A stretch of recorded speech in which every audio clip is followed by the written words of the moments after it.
할렐루야, 주의 평강이 여러분들과 함께하길 소망합니다. 최근 한국 드라마 장르 중에 법정 드라마가 큰 인기를 끌고 있습니다. 이상한 변호사 오영우, 1,000원짜리 변호사, 법전 등이 그렇습니다. 이런 드라마에서 화두가 되고 있는 주제는 특별히 재산 상속이나 재산 분할과 같은 것들입니다. 재산을 더 많이 차지하기 위해 변호사를 고용해서 재판을 하는 형식입니다. 그렇다면 이스라엘 시대, 사사시대에는 어떻게 했을까요? 저는 변호사는 아니지만 성경 속 재산 상속에 관한 변호를 맡아서 여러분들에게 소개하고자 합니다. 보리추수가 끝나고 타작이 시작되었을 때 룻은 보아스의 이불을 들고 그 자리에 누우며 보아스에게 청혼했습니다. 예나 지금이나 여성이 먼저 청혼한다는 것은 그리 쉬운 일이 아닙니다. 물론 오늘날 청혼 개념과 당시의 청혼 개념은 조금 다릅니다. 오늘날은 사랑이라고 하는 감정에 초점이 맞춰 있다면 당시에는 서로에 대한 권리와 의무에 더 초점이 맞춰져 있었습니다. 하지만 그렇다고 해서 여자가 먼저 청혼하는 것이 더 쉬워지는 것은 아닙니다.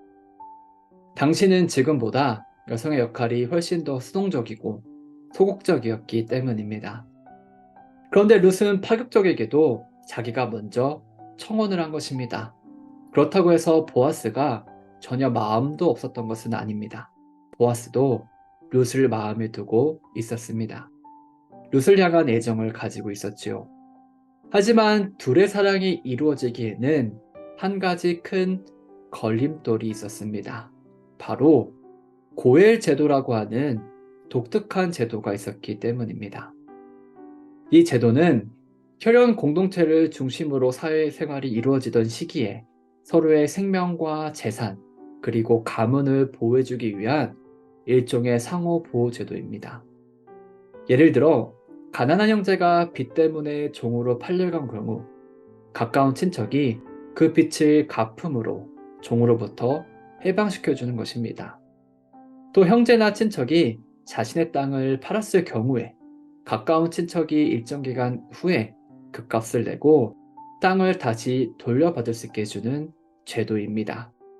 쉽게 말해서 돈을 빌리고 갚지 못했을 때 형제나 친척이 대신 갚아주는 것입니다. 그런데 한 가지 특징은 가까운 친척의 우선순위가 정해져 있었다는 것입니다. 당연히 보아스는 룻과 결혼하고 싶었습니다. 그런데 안타깝게도 보아스는 가까운 친척으로 볼 때 1순위가 아니었습니다. 분명 보아스는 룻을 사랑했고 시어머니인 나오미까지 책임져 줄 수 있는 능력도 있었습니다. 하지만 고엘제도 원칙상 첫 번째로 책임져야 하는 사람이 포기해야 그 다음 사람에게 차례가 되돌아갔습니다. 이것을 기회라고 보든 부담이라고 보든 마찬가지입니다. 중요한 것은 앞사람이 포기를 해야 뒷사람에게 순서가 돌아간다는 사실입니다. 이 무슨 운명의 장난일까요? 룻이 보아스에게 공을 넘겼는데 이번에는 그 공이 더 가까운 친척에게 건너가고 말았습니다. 과연 두 사람의 운명은 어떻게 될까요?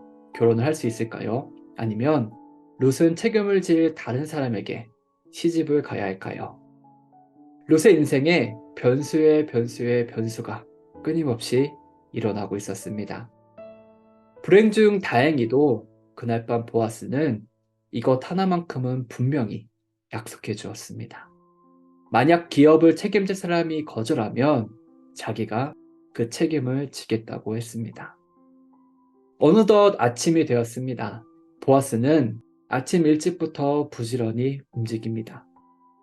룻의 가문을 책임질 1순위 사람을 만나서 어떻게 할 것인지 단판을 지어야 하기 때문입니다. 보아스는 성문에 올라 앉았습니다. 당시의 성문은 공적이고 법적인 문제를 확정짓는 법원 같은 것으로 사용되었습니다. 그때 마침 보아스는 우연히 우선순위를 가진 친척을 발견하고 그를 불렀습니다.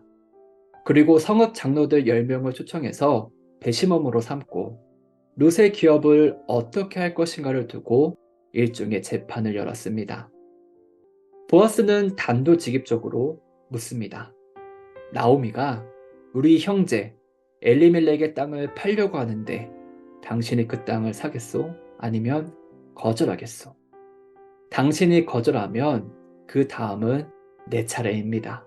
그리고 나 외에 다른 사람은 없습니다. 과연 이 우선순위를 가지고 있던 친척은 뭐라고 할까요? 본문 4절입니다. 줬소, 내가 그 밭을 사겠소. 이게 웬 날벼락인가요? 이 친척이 그 밭을 사겠다고 합니다. 이대로 재판이 끝나게 되면 보아스와 룻의 사랑도 끝입니다. 룻은 그 친척에게 시집을 가야 합니다. 하지만 여기서 물러설 보아스가 아니었습니다. 비장의 카드를 하나 꺼내들게 됩니다. 보아스는 이렇게 얘기하지요. 본문 5절입니다.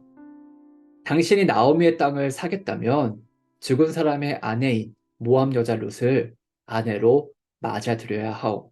그렇게 해야 그 땅이 죽은 사람의 집안의 땅으로 남게 돼요. 이해를 돕기 위해 설명을 더 붙이도록 하겠습니다. 우선순위를 가지고 있던 친척은 나오미의 가정이 더 이상 가문을 이을 남자가 없다는 것을 알고 있었습니다. 다시 말해 땅을 사고 시간이 흘러 나오미가 죽으면 자연스럽게 그 땅이 자신이나 혹은 자신의 아들 차지가 된다고 생각했습니다. 그런데 만약 룻과 결혼해서 룻이 아들을 낳게 되면 그 땅은 이제 더 이상 땅을 샀던 친척의 것이 아니라 룻의 아들이 물려받게 됩니다. 보아스는 지혜로운 사람이었습니다. 그래서 가업을 책임지는 것에는 룻과 결혼하는 것도 포함되어 있다고 상기시킵니다. 친척이 밭을 차지할 수 있는 가능성을 아예 없애버린 것입니다.